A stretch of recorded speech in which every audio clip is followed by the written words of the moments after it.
जप ओम। भाई जीवन अनमोल है।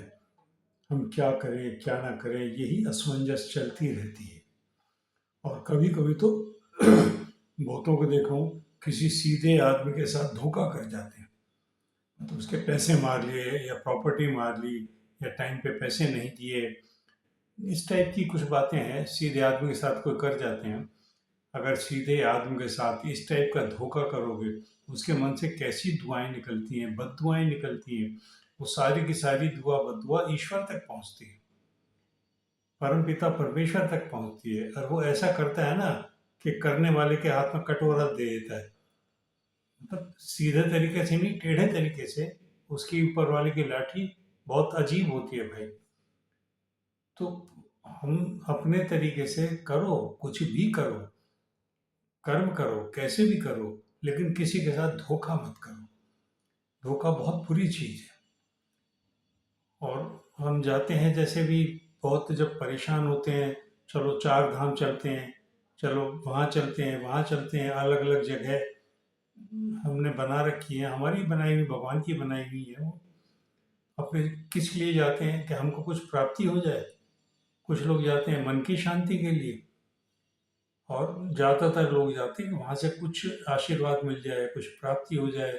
मेरी फैक्ट्री बंद हो गई, मेरा धंधा बंद हो गया, मेरा कुछ और हो गया, मेरे घर के अंदर अशांति हो गई। इस टाइप की बातें सोच कर मन में जाते हैं।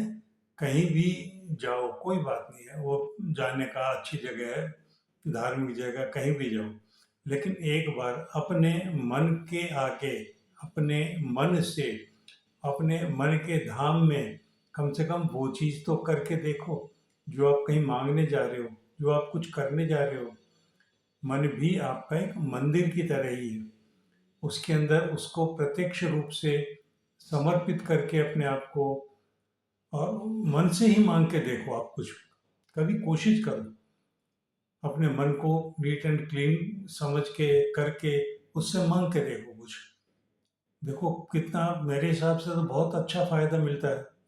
बहुतों को कई बार बताया भी है, बहुतों से करवाया भी है।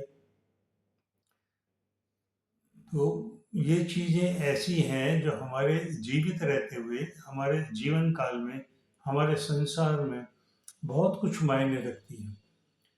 हम किसी का भी हित करने जाते हैं तो भगवान कहीं ना कहीं हमको ठोकर देगा ही देगा। बहुतों को देखा हूँ भाई, बिना बीमारी वालों के ऐसी ऐसी बीमारियां हो जाती हैं। सेफ गाड़ियां चलाने वालों के अच्छी जगह एक्सीडेंट हो जाते हैं। कुछ और करने वालों के लिए लड़के बच्चों के साथ कुछ और गड़बड़ हो जाती है। तो ये चीज़ें जो है ना, नेगेटिविटी अपने मन से हम निकाल दें तो भगवान आपको अच्छे से पॉजिटिविटी ही देगा। और अपनी मानसिकता को अच्छा रखोगे, अपनी मानसिकता से मांग के देखोगे। रात को सोते हो, भगवान मेरा ये काम जो है, अपने मन को साफ सुथरा करके सो, सोते टाइम भगवान से विनती करके सो, तो आपका जरूर है वो काम होगा ही होगा। हाँ, समय उसका आगे पीछे होता है। हर चीज़ें ग्रह गोचरों के आधार पर निर्भर करती हैं भाई। किसी का टाइम एक्यूरेट हो जाता है, किसी का आगे पीछे होता है, किसी का 5 दिन 10 दिन बाद होता है, कोई फिर और थोड़ी सी वेट करनी पड़ती है। इन चीज़ों को क्या है ना, ईश्वर हर चीज़ संसार में पहले भी बताया कि हम तो कठपुतली हैं भाई। संसार में करता धरता ईश्वर ही है। हमारा जन्म से पहले ही सारा खाता पत्ता लिख देता है। यहाँ जन्म है, यहाँ मृत्यु है, इस तरह है, ये कर्म होंगे आपके। तो सारे कर्म ईश्वर लिख देता है, हम कठपुतली हैं सिर्फ। फिर भी एक मन ऐसा दिया है जिसके हिसाब से हम अच्छाई कर सकते हैं, बुराई कर सकते हैं। हम उसके अंदर कोई ना कोई चीज़ का पुटअप कर सकते हैं, कुछ भी हम समावेश कर सकते हैं। कि मन के अंदर मन को अधीन बनाकर नहीं, मन को अपने अधीन रखो। मन के अधीन मत रहो, मन को अपने अधीन रखो।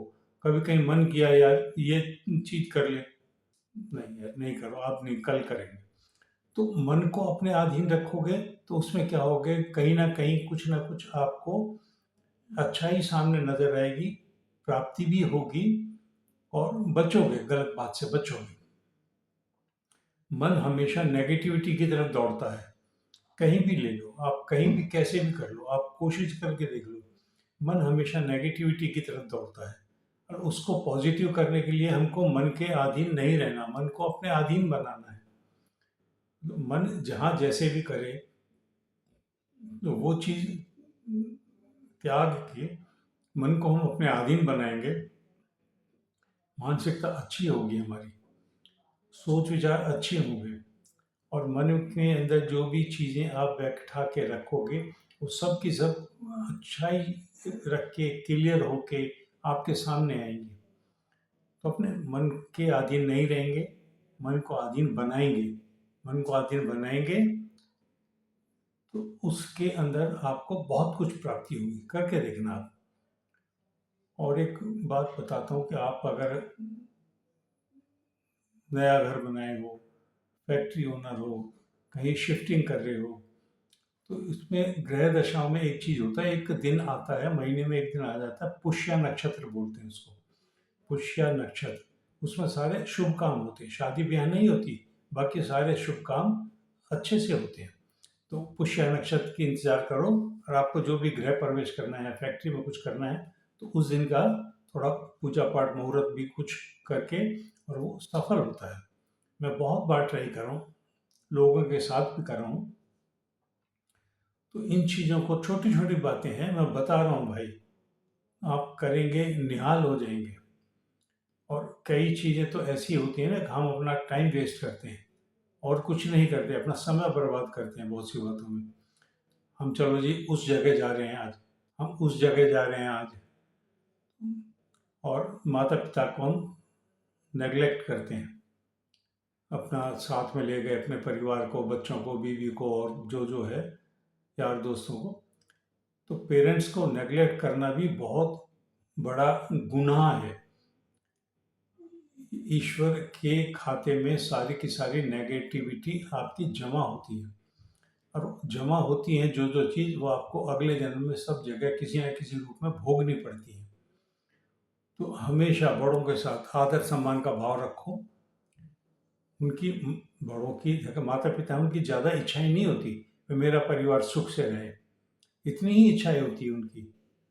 और खाना पीना भोजन है वो तो कम हो जाता है, लेकिन फिर भी जो है समय पे चाहिए उनको।